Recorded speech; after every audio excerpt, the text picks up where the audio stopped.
Hi there, I'm Frater IAC. This is my third video on initiation into Hermetics, Step 1, the Spirit Exercise 2B, which Barden calls this exercise thought discipline, and it's subdivided into two areas, the mindfulness, which we did in the last video, and then this, which is focused concentration. Okay, so that's what we're doing now. But first, I want to ask an important question, and that question is, do you believe in magic? I just read a very interesting post not very long ago from Andre Consciencia, who pointed out, I think it was on Facebook, that a lot of people don't make it through initiation into Hermetics because they have not been able to conquer within themselves that hard seat of doubt. Is magic real? Does it really work? Can I do it? And those are things that are important to talk about. So I have three books here that I recommend.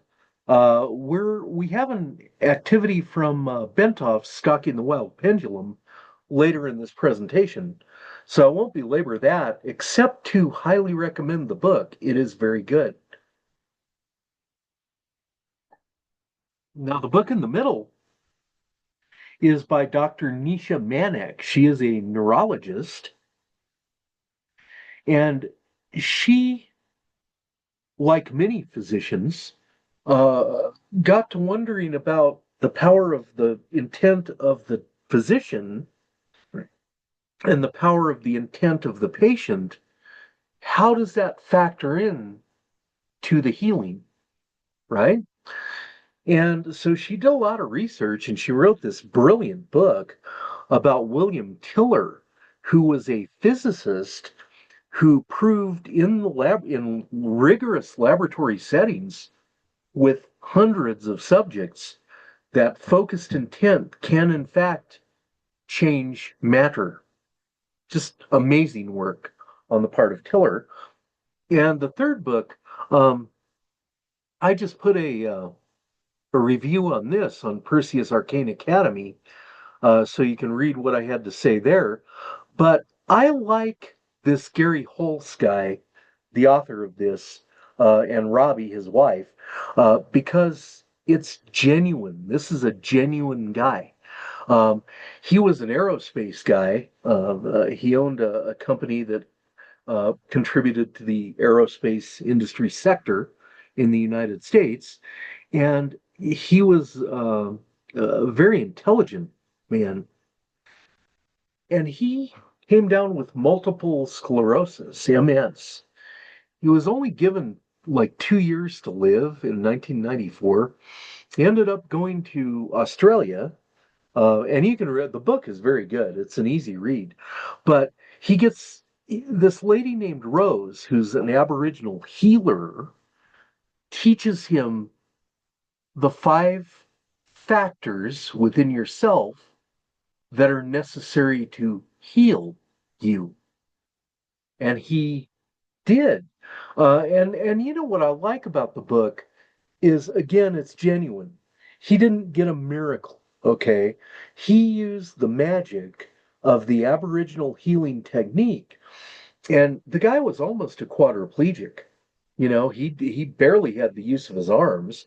He was catheterized, he was in a wheelchair. When he came back, he actually could walk a little bit without the wheelchair, but he was pretty much still confined to a wheelchair. But he had feeling in his arms and upper body, and he no longer had to be catheterized. And he actually went and got some more schooling and started a foundation where he did healing work. And, the book is very good. So I do recommend all three of these. They will help you believe in the objective fact of the power of your intent to affect matter. because you do have that power. You have it now, and you will certainly develop it to a much greater degree as you move on in initiation into Hermetics.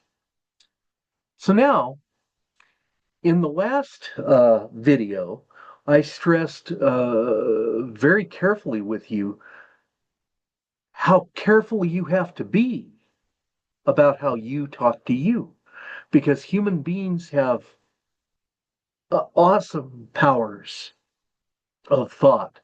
Every time we feel something, every time we think of something, every time we say something, and certainly our actions create vibrations that go out into the great sea of human experience.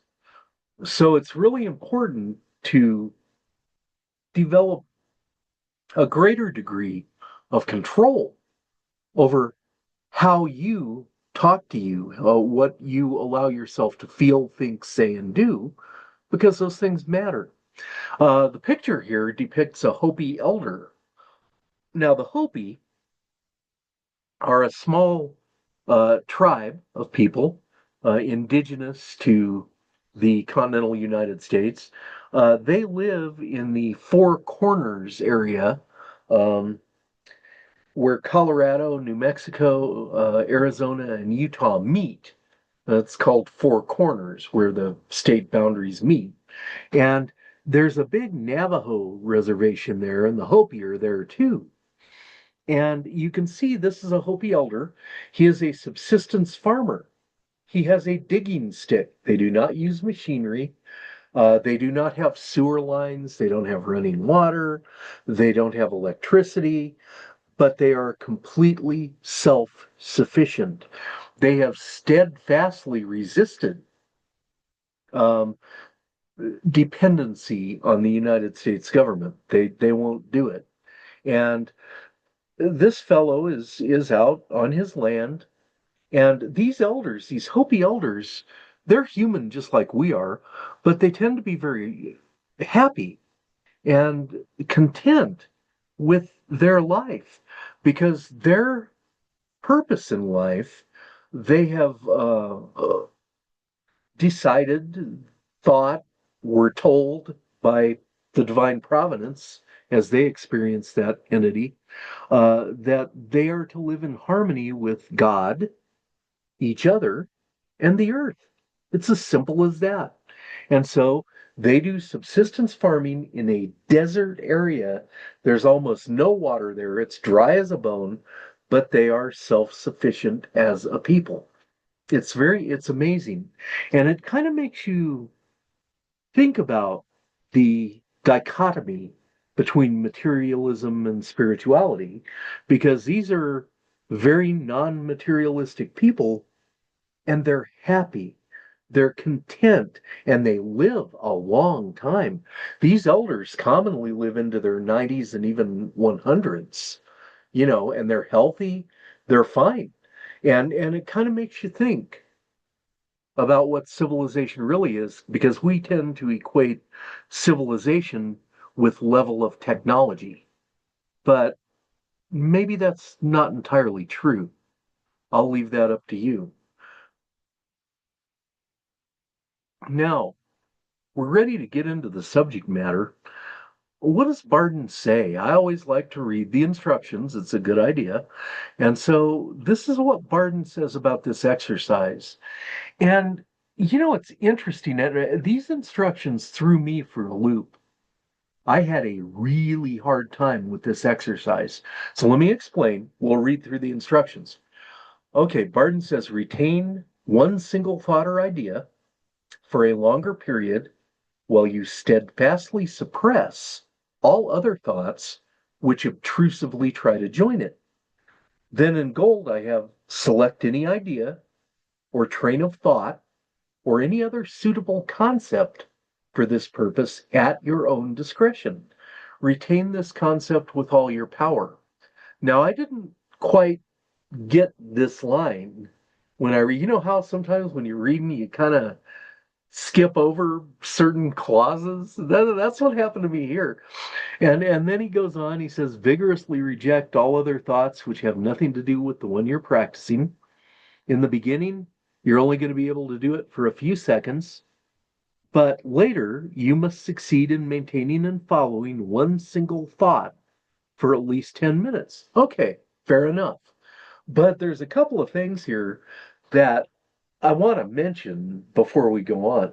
First of all, this first sentence makes it seem like you're sitting in the chair with all your muscles flexed and you're grunting with effort to steadfastly suppress all these obtrusive thoughts. And it's a little gentler of a process than that. Be patient with yourself. Don't, try to flex your mental muscles and, just chill and just do the exercise as perfectly as you can. You're going to be fine.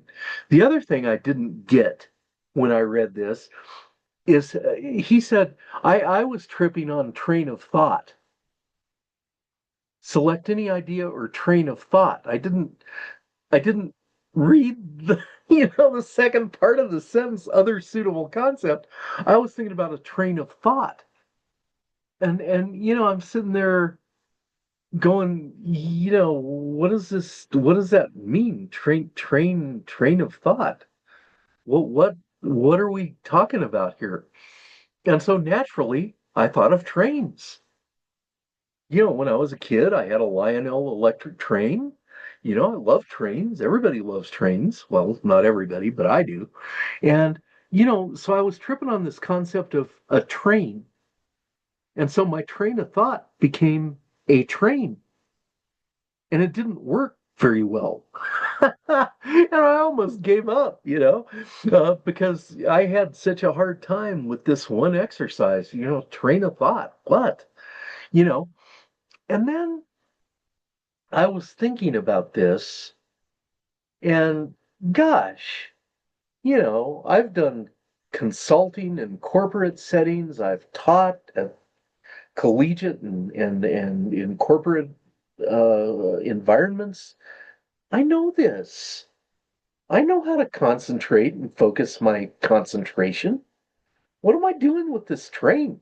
Which is very cool. This is a very cool little train model, but it didn't help me to think of it in the context of this exercise. So, anyway, here we are with flow state. Now, when I was a kid, I loved ships, sailing ships.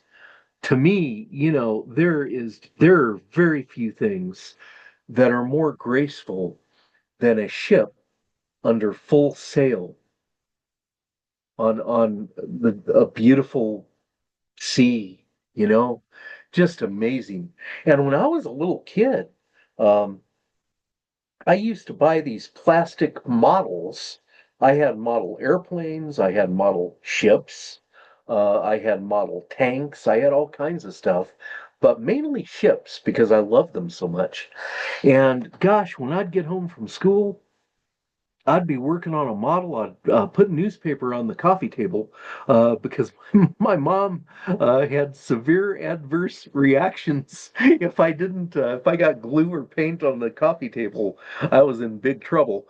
So I would always put newspaper down, and then I would just get into it. I'd pull out the parts, and I built plastic models. It looks like this one's made of wood, but gosh, I'd get the plastic parts out, I'd paint them.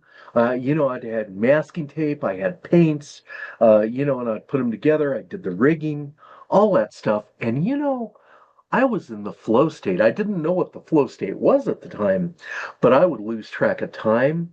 I wouldn't want to eat. I would just be focused, and all of a sudden it'd be dinner time, and I was like, well, but I don't want to stop, you know, because I would have completely lost track of time. So I put this on here to remind you of flow state and also to remind you, look at the top of the slide. Tapping prior knowledge is a great start. You are a human being. This earth is a very, very hard place to live. It is a very challenging place to live, constrained as we are by space and time. Um, Often life can be kind of a struggle. Um, and, you got to tap your prior knowledge because you have successfully navigated in this dense material plane for however long you've been alive. What do you already know? What do you know about focusing your intent? What were you doing the last time you lost track of time? That's the key. That's flow state. And flow state has been around for centuries, obviously, because it's a human condition, but we only began to think about it as flow state, as a state of consciousness, and look at the things that it does that come with that state of consciousness fairly recently, courtesy of a gentleman named Mihai Csikszentmihalyi.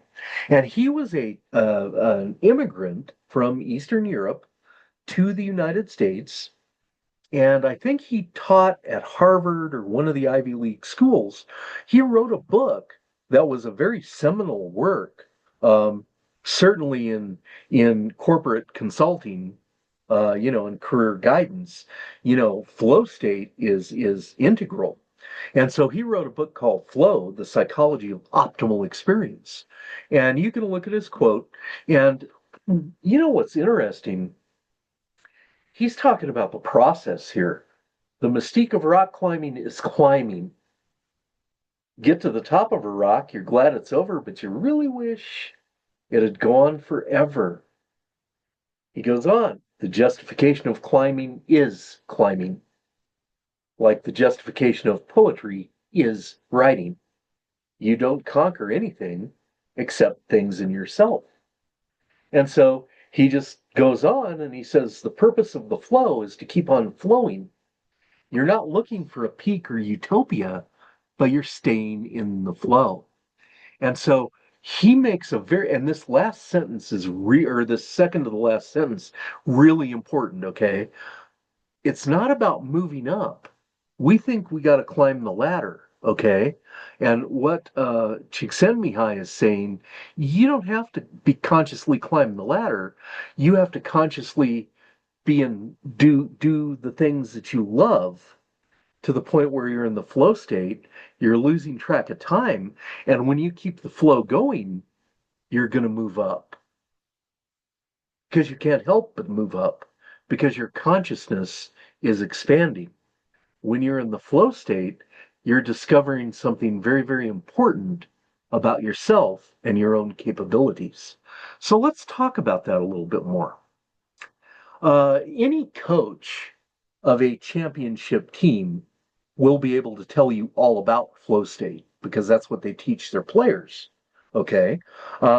In corporate consulting environments, when you go in and you're going to work with a group of maybe a high powered sales team or, a production team, the whatever you're working with, you're going to teach them about flow state.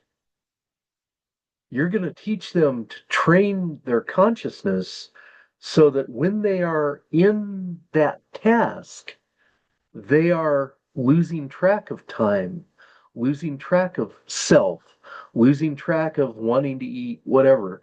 And one of the most useful tips that I've ever been exposed to in my work is the idea of working through a goal, not to a goal. So, you know, depending on, let's take sports, for example. In American football, the top game, the culmination of the season, is in a game called the Super Bowl. And, when it's the Stanley Cup in hockey, um, I don't know. I mean, there's a whole bunch of different trophies, but in terms of football, the American football, what happens is each team plays. a bunch of games in a season, and in their league, they're ranked. And then there are playoffs and they're ranked playoffs. And, as soon as they get done, there's two championship teams and they face off in this thing called the Super Bowl. Well, the coach of the winning team invariably has told his players, okay, you're, y- don't set your goal of getting to the Super Bowl. Set the goal what you're going to do after you win the Super Bowl. You set the you set the goal. You put your mind, you train your mind through the goal, not to the goal. Because if you're just thinking about, oh, I want to get to the Super Bowl, I want to get to the Super Bowl, I want to get to the Super Bowl, and you get there and you're going to choke because that you've met your goal. You don't need to do anything else. Your subconscious mind is going to take care of that for you. So you have to work through the goal. And that's what your coach is going to tell you. And that's what your sales manager is going to tell you. That's what your production manager is going to tell you if they're worth their salt. So, anyway, enough of that. Flow state. We create ourselves by how we use this energy. Your psyche is incredibly powerful, and flow state is only one aspect of that power. So now, let's talk about shapes and sounds. I got a couple of slides here. How in the world does this even mean anything in terms of focused intent? Well, let me explain. Masaru Emoto was a Japanese scientist, and he wrote a book called Hidden Messages in Water. And he actually did a lot of work that was pretty well received with water. And what he would do is he would he wondered about the nature of water that we drink out of our tap. What is that water like? What are we taking in? How healthy is that? So he's wondering that, so he decides, okay, well, let's do an experiment. So in this case, in the Fujiwara Reservoir in Japan, the left hand, it looks like a face of a demon.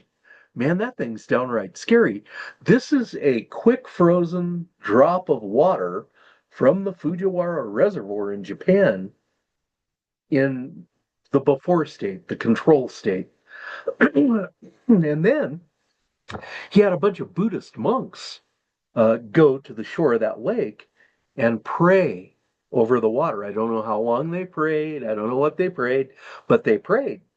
And this image on the right is the water from the Fujiwara Reservoir after that prayer. That's how it looked when it froze, the pattern of crystallization. Now, if you start talking about Masaru Emoto, there are always going to be some people that say, well, he wasn't that hasn't been replicated in laboratory settings. He wasn't disciplined enough. And yes, Emoto did admit to cherry picking some of the images, of these crystals. He picked the prettiest ones and put them in his book. Yeah. So, however, his experiments have been replicated to a degree. And my colleague, Soror MM, and her mother worked together to perform experiments like this, and they were able to replicate the different crystallization patterns based on different types of music because Soror is a gifted pianist. But and then I was able to replicate it. What I'd do is take a tablespoon of water, distilled water, and put it in a small petri dish, and then I would charge that petri dish with an elemental force: fire, air, earth, water, right? And then I would quick freeze it in my regular freezer, and I would look at the crystallization patterns, and I was able to A, achieve a different pattern for each element, and B, I was able to somewhat replicate. I was able to do it again with differentiated patterns, but the patterns were similar but not the same. So it was a very interesting experiment. But Masaru Emoto, water is the stuff of life, very, very important. And then here, with shapes and sounds again, um, we have this fellow, Ernest Chladni. And Chladni was a German physicist and musician. Many scientists are musically inclined. Many mathematicians are musically inclined. But anyway, he had this idea. He was curious about whether sound vibrations could make some kind of pattern. And so he devised an experiment. He took a brass plate, and look at here on the bottom right of the slide, he took a brass plate and he put salt on it. And then he took a violin bow and he rosined it up real good. And then he ran it along the edge of the brass plate. And sure enough, that salt formed a pattern. And these are photos of various patterns that were formed on a Chladni plate. Now, interestingly, well, I don't know if it's interesting to you or not. It is to me. Soror MM and I are building a Chladni plate because we want to do some experiments with the sound tones of the letters in the key to the true Kabbalah. And she wants to find out if a melody, an actual musical score, can make a pattern. We don't know, but we're going to try and find out. So more on that to come. But Chladni, and this is about vibration. One of the laws that's set forth in the Kabbalion is everything vibrates, and what that tells you is not only does sand vibrate or salt vibrate into patterns in certain sounds, and colors have a certain vibration, odors have a certain vibration, but so do your feelings, your thoughts, your words, and your deeds. Everything vibrates. That is the law. So that's kind of an aspect visually where you can see the power of vibration. And your consciousness emits vibrations. Therefore, you have this power as well. Enough of that. Now, this is very interesting too, the sacred spiral. This is called the golden ratio. It's 1.618, and it's generally expressed by the Greek letter phi. It's called the phi ratio. And phi is that little circle with the line going through it. But what's interesting here is I have found in my own studies with the letters in the key to the true Kabbalah that when I was using the traditional 440 A equals 440 hertz scale that was adopted by the Organization for Standardization, ISO, in 1955, I didn't get that good of results. And then I was reading one day about the solfeggio frequencies and the Pythagorean tuning scale. And I looked at what Pythagoras did. That was A equals 432 hertz. That's divisible by 8. They're all divisible by 8. And look at the spiral in this image on the left-hand side of the slide. I cannot find where this came from, but the oldest citation of it that I can find is on the Facebook HemiSync Gateway experience. HemiSync is from the Robert Monroe Foundation, and Monroe was noted in the 50s, 60s, and 70s for, he mapped the astral realm, a great deal of it, and he had a lot of out of body experiences, and he wrote extensively about those in 3 volumes. Monroe was amazing. So the HemiSync Gateway experience is the Facebook page for that group. And Later we'll be talking about astral travel and mental travel in later steps in these videos, because that's a fascinating thing, and it's amazing. But anyway, enough of that. Look at the picture. You have the spiral, the sacred seashell type spiral. You have the spiral staircase.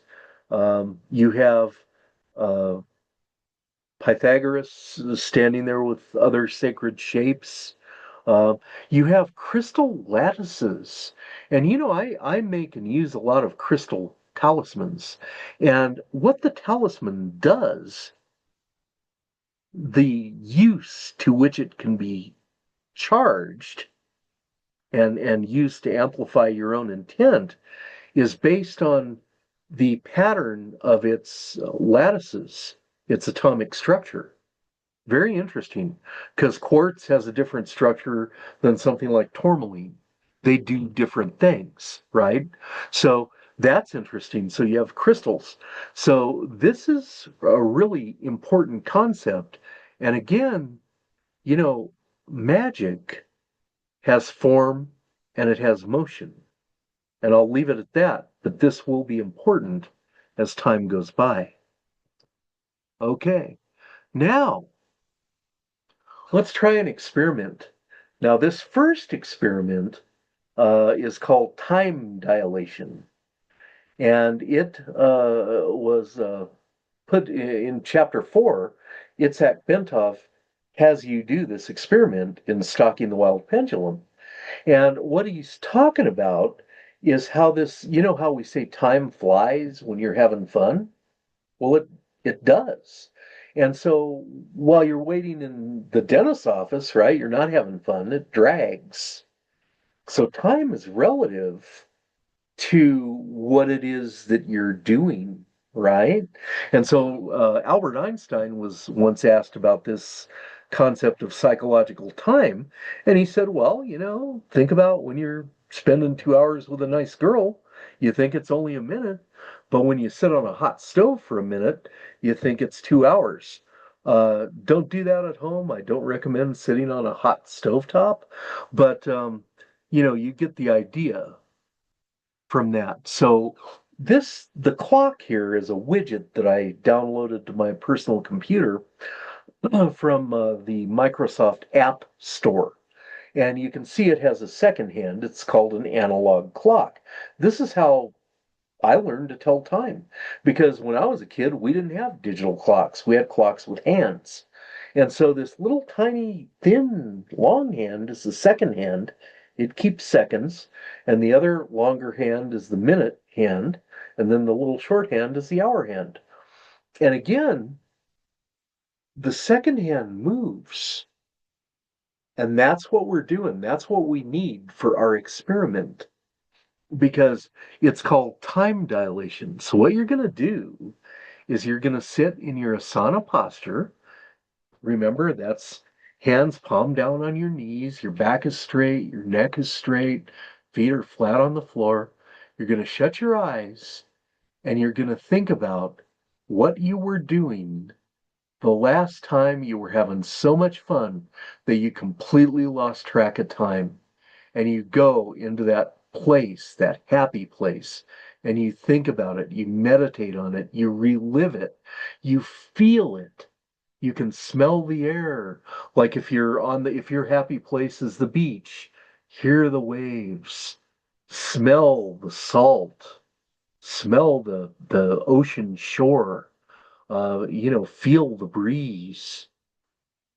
That's what I'm talking about. And get in that state where you're there and you're in the flow state. You're just flowing. It's beautiful. And so what you're going to do is you're going to be in that state, in a meditational state. Then you're going to crack your eyes open a little bit and track that second hand. And you may not be able to stop the second hand. Very few people can stop the second hand, but the second hand may slow down and speed up again, and slow down and speed up again. I can do that when I do this exercise, um, because time is relative. We think time flows in a linear fashion, but we know from our own studies that when we are in the astral plane, time is very, very fluid. Mental plane, same way. Akashic plane, same way.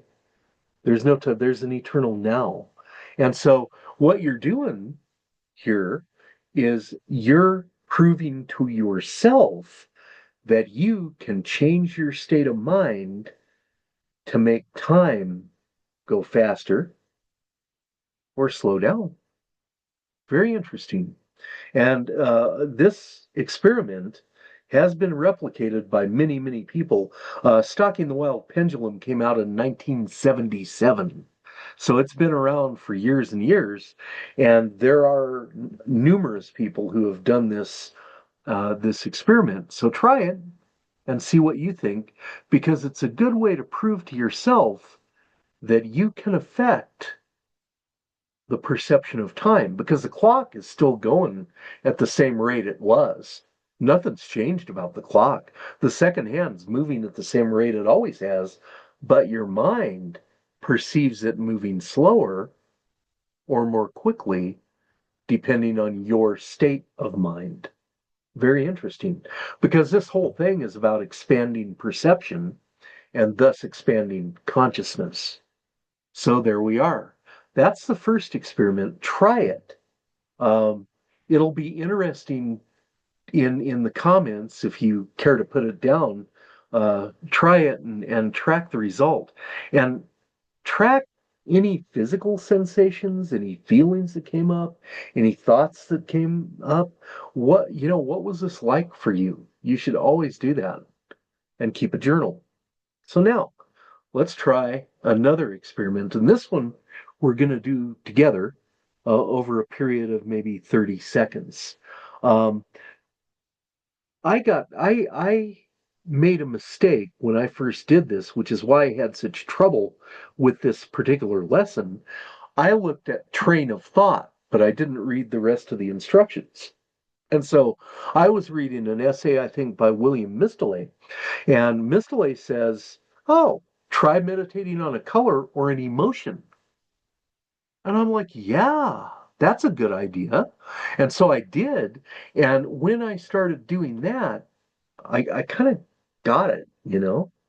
Um, and this violet color is special to me because when I am meditating in a deep meditational state, and I'm, invoking the Godhead, I'm in an Akashic trance, whatever, violet shows itself to me. It's always dancing behind my eyelids.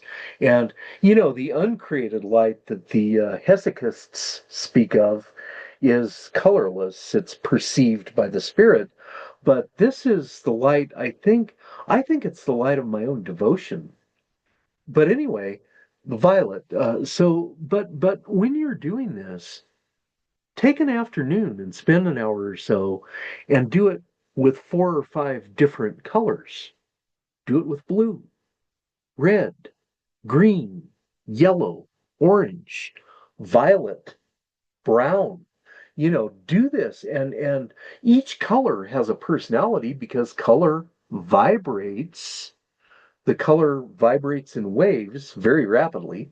But each color is going to have a personality. It's going to evoke certain feelings in you.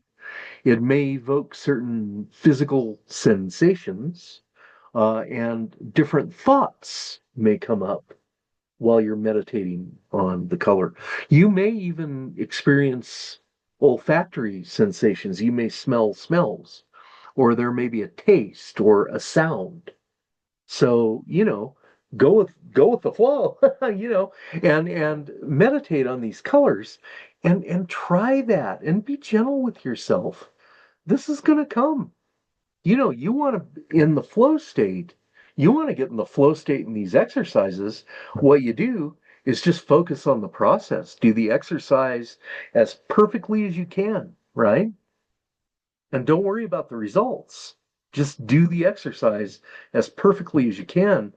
Because if you're doing that, results will absolutely come. There can be no doubt of that. And try it with different colors. And also, speaking of the other senses, Barton's going to have you do this in the next lesson anyway. So you might get kind of a head start on it by meditating on a sound like drumming. That's a concept. Meditate on a sound, the sound of drumming, the sound of, one of those music bowls, those Tibetan music bowls where you have the little piece of wood that goes around. Um, I mean, meditate on a sound, meditate on a smell. Get some lavender, get some patchouli, get some cinnamon, and obviously don't put them all together, but meditate on one smell. What is what is the feeling that evokes? Thoughts, feelings, sensations. That's good practice because you want to harness all your senses because they're part of your perception and your expanded consciousness. So meditate on the colors, on sounds, on smells, on tastes. You've got it, okay? Now, let's do this together. Let's just do this with the violet. Let's do it now for about 30 seconds. So sit in your asana posture, hands on your knees, palm down, feet flat on the floor, back straight, head straight. Close your eyes and just meditate on this color. And open your eyes and get take in the color, make it surround you, be in the color, be the color, and just meditate on it and pay attention. Physical sensations, feelings, thoughts. Let's begin now. We're going to do it for about 30 seconds. Begin.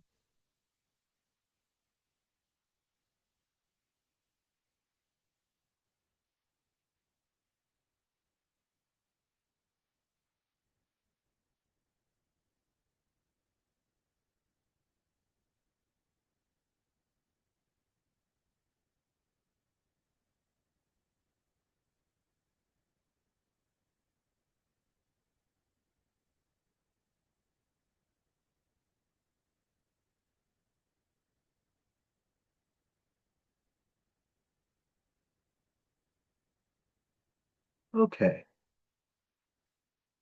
How was it? Did you experience anything? It's kind of fun when you do it, isn't it? You're focusing on this wonderful color. I love the color violet. But, focus on the other colors and see what they do for you as well, because it's fascinating. You're going to start noticing differences in the way you feel, the way you think, the physical sensations that arise with each of these things. That whole thing is fascinating as your consciousness develops, what you'll notice. Now,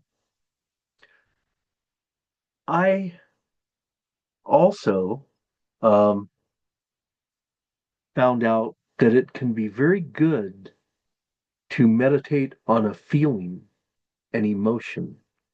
Because, later on when you work with the soul mirrors, you're using powerful techniques of spiritual alchemy to transform vices that no longer serve you into virtues that you are in control of and can manifest in life. So, emotions are a very good thing to concentrate on and to meditate on.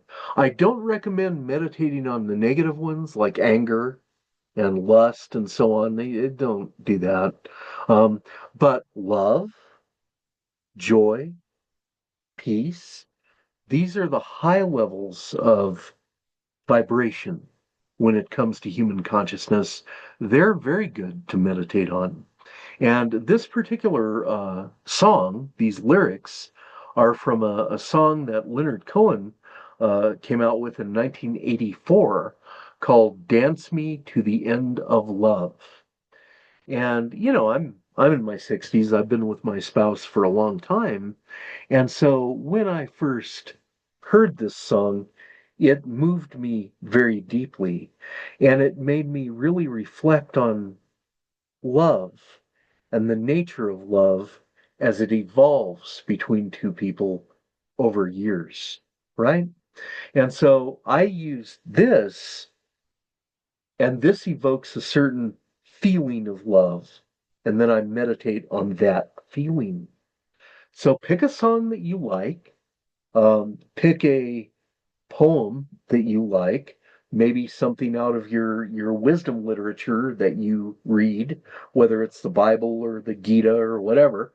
Um, get something that evokes a strong feeling of love or joy or peace or just light enlightenment, and focus on that, meditate on that.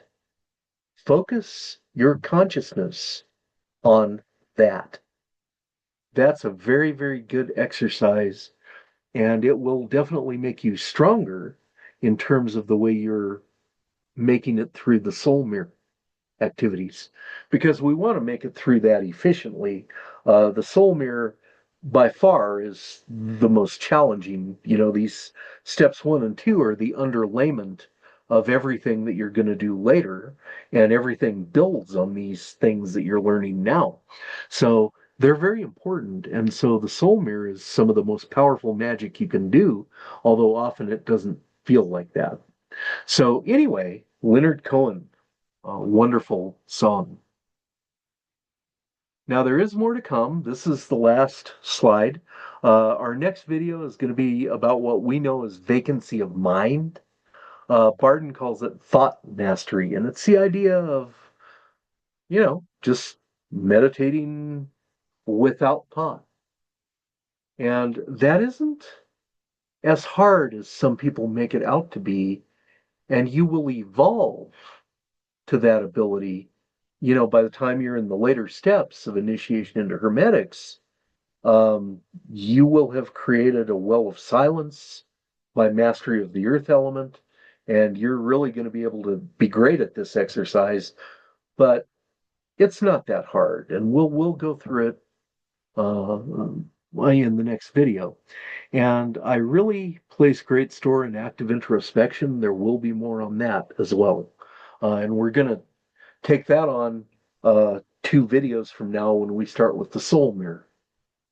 All right. Have a great day, and we will see you next Saturday.